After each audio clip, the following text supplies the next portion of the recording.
So, kamusta na kayo yung mga tatlo kong mga anak ngayon?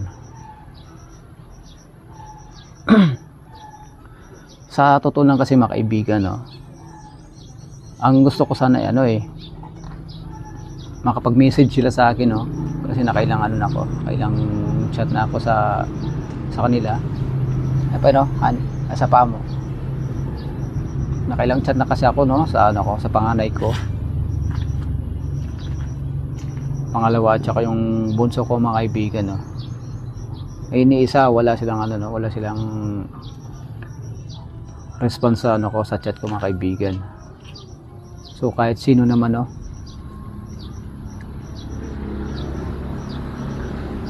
mangangamba talaga mga kaibigan. At siyempre ando na yung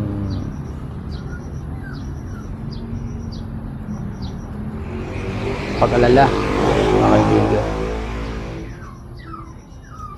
dahil sabihin ko sa inyo mga kaibigan, hindi ko hindi ko sinasaktan yung mga anak ko, no, dahil alam ito itong kasama ko mga kaibigan, hindi sila sa akin nakakatikim ng pitik yan. Yan. Nakasigaw lang ako pag pag halimbawa na pasaway, no? Pero hindi ko sila yan pinipitikan ng kamay o binubuhatan ng kamay, no, mga stick, mga ganun. Hindi ko yun ginagawa sa kanila. So itong time, no, na yung mga time na wala dito yung mama nila, no, mga kaibigan, dahil hiwalay kami, no.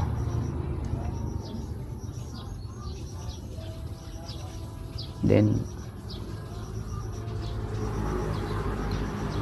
hiwalay kami nung asawa ko mga kaibigan. Totoo naman na nagpapadala naman siya, no, pero hindi naman ganun sapat yung padala.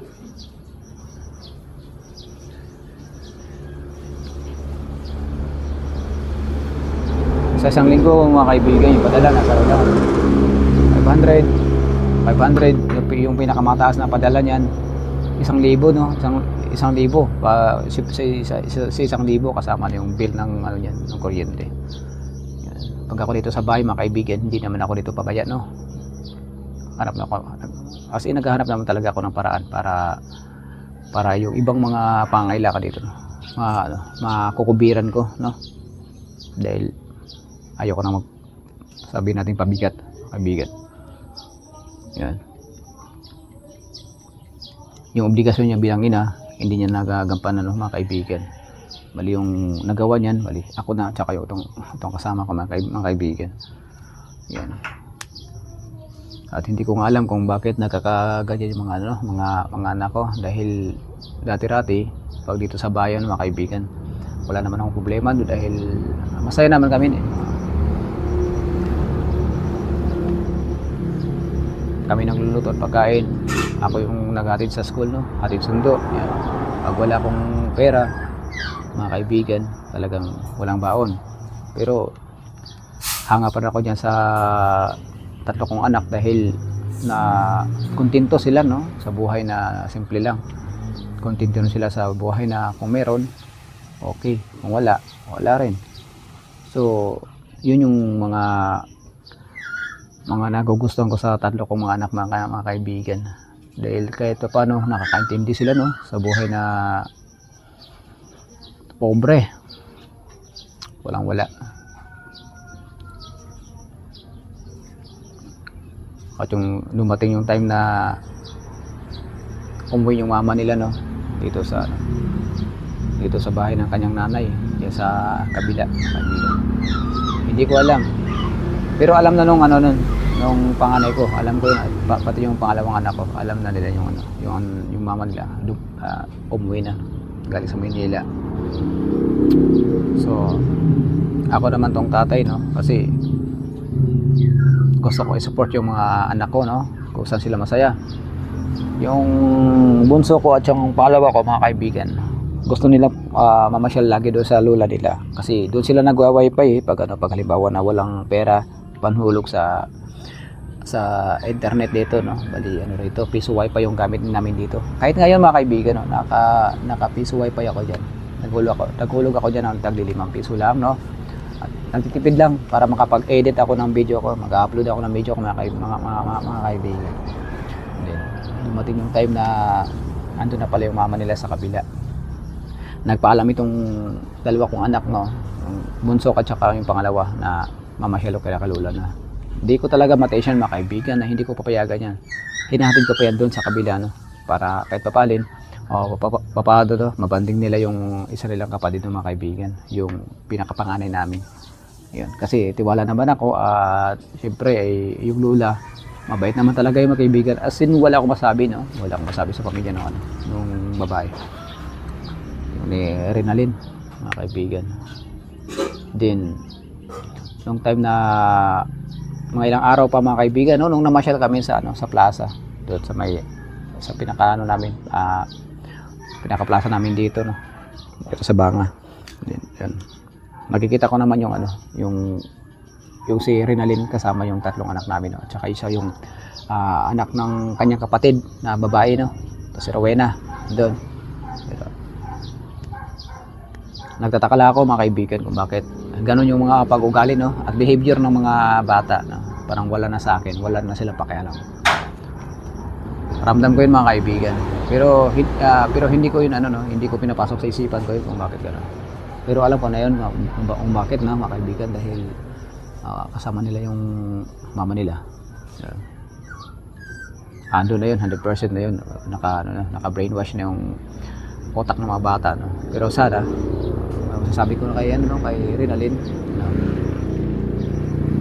sana hindi niya tuturuan sa nung maling pag-ugali yung mga bata, mga kaibigan. Ayan. Dahil ito'y real talk ng mga kaibigan, dahil naka-vlog na to, no, nung nakarang buwan pa. Mga 2 buwan na yata nakalipas na mga kaibigan. Huli nai-content ko na to ng mga kaibigan.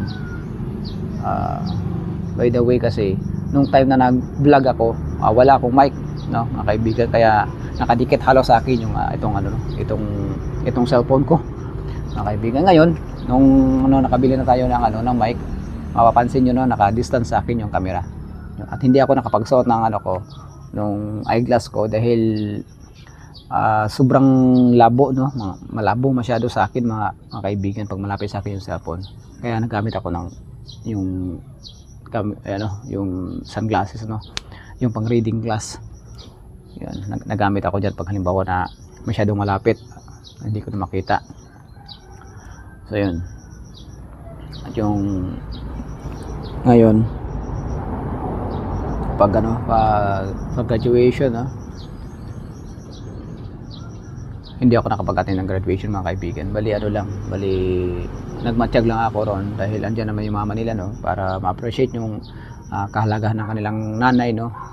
Pinagbigyan ko yung mga anak na yung mama nila yung mag-attend ng graduation, wala doon sa panganay ko at saka yung sa pangalawa ko, no, at saka yung bunso ko, no, yung kanyang nanay yung pina-attend ko ng graduation. Totally mga kaibigan, nakaporma naman ako, no, nung pumunta ako ng graduation ng bunso ko, dahil baka balay ko mga kaibigan at hindi umattend ng graduation doon yung mama nila. So pumunta ako doon at nagpicture pa ako sa kanila, at may picture pa kami tatlo ng bunso ko mga kaibigan.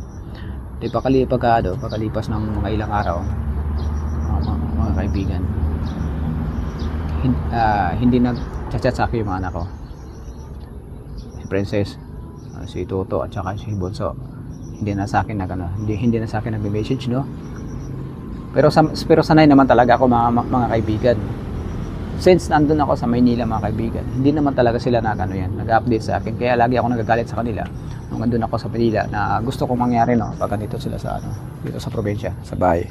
Mag-update sila kung ano yung mga kailangan, kung ano yung mga ganap, mga nangyayari, no, dito. Marami nang nangyayari mga kaibigan, na sobrang stress ako nung sa Maynila ako.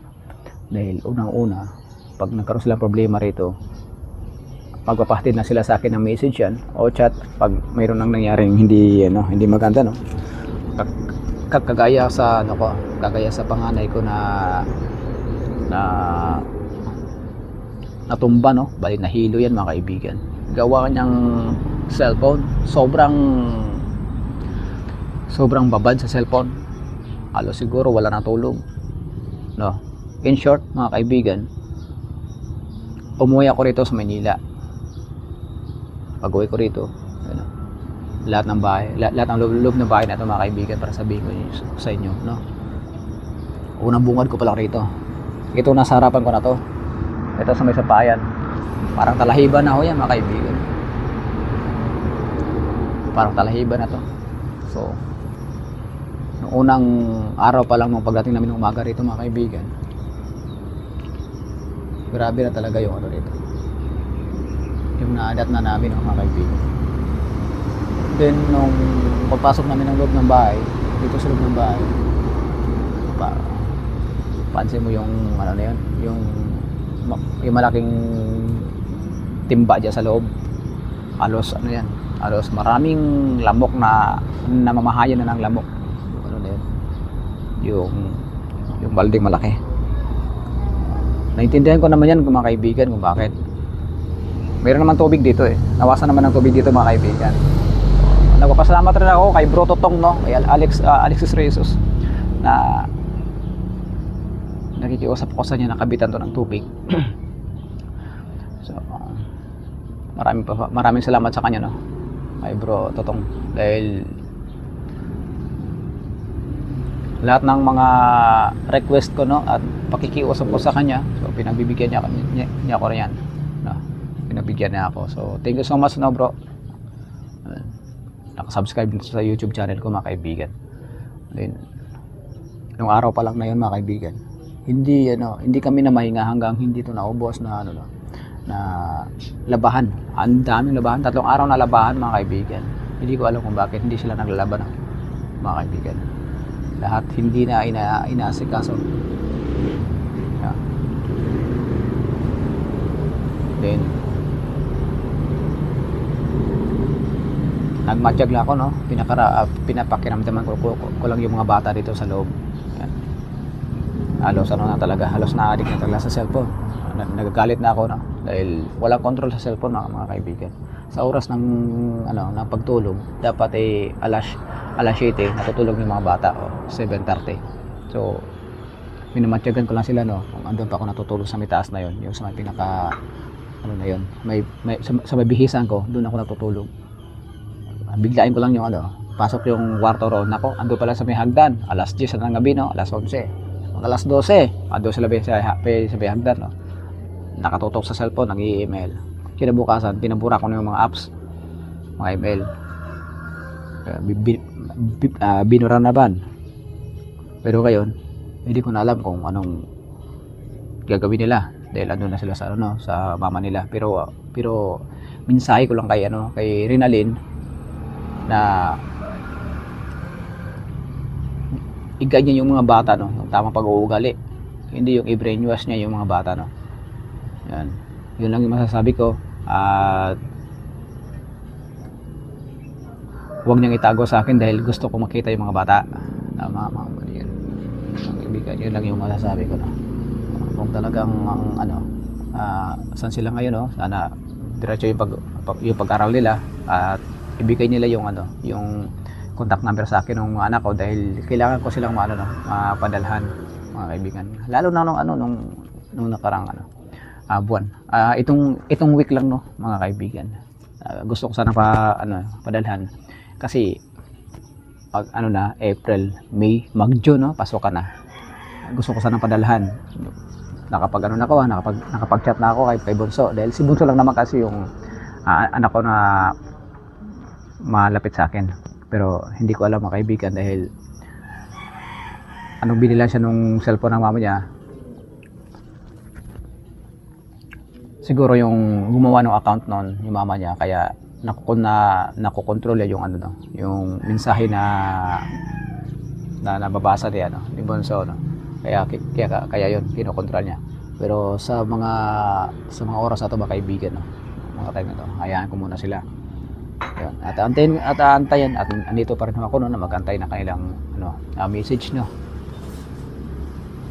kung kailangan nila ng tulong. So andito pa rin, no, si Stoneworks TV, no, na nagtumulong, no, mga kaibigan. So tinutulungan ko ngayon mga ibang mga taong hindi ko kapamilya, hindi ko alam niyo yan mga kaibigan, andyan sa ano ko, andyan sa mga nai-vlog ko na mga kaibigan.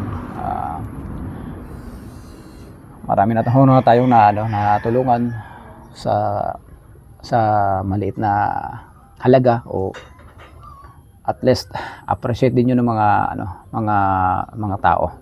Alam nila yan mga kaibigan, at alam din yung itong kasama ko, no, na yung ugali ko, matulungin ako mga kaibigan. Yun. Yun lang yung ko. Nagpapasalamat din ako sa pamilya ni Rinalino. Kahit paano, nakakausap ko yung mama niya. Okay na ba no, mga kaibigan? Kasi yung ko lang, yung concern ko lang dito, huwag niyang brainwash yung bata, yung mga anak ko, kasi kailangan ko silang makausap, mga kaibigan. Thank you so much rin pala sa sa mayor ng New Washington, no, mga kaibigan, dahil kung hindi dahil sa kanya, no, malabo na talaga yung paningin ko sa sa pag-i-edit ko ng mga videos ko, no. So thank you so much kay Ma'am Shimonit, no. Mayor ng New Washington ngayon, sa part ng Kawayan yata yun, Kawayan Polo. Sa mga ganun, hindi ko kasi kabisado yung mga lugar dyan mga kaibigan. Bali napunta-punta lang ako dyan pag halimbawa na mga nagko-content lang ako. Yan. At salamat din dito sa dito sa mic na nabili ko, dahil kahit paano mura lang naman siya mga kaibigan, no? Mura lang naman siya. Kahit paano nagamit ko siya. Thank you so much din dito, at hindi na ako hirap na lumapit sa cellphone para ma-pick up yung itong boses ko mga kaibigan. So maraming salamat din na ito. So yan. Shoutout ko rin yung mga bagong mga subscribers ko, no. So mag-comment na lang kayo mga kaibigan, dahil gusto kong mabasa yung mga comment niyo mga kaibigan, at pinanamikan ko 'yon. Kaila Leonards, no, Abilio. Hindi ko siya subscribers mga kaibigan. By the way, totoong kaibigan ko 'to siya, no, nung pinuntahan ko kahapon yung sa New Washington. Naawa nga ako mga kaibigan, dahil yung bahay nila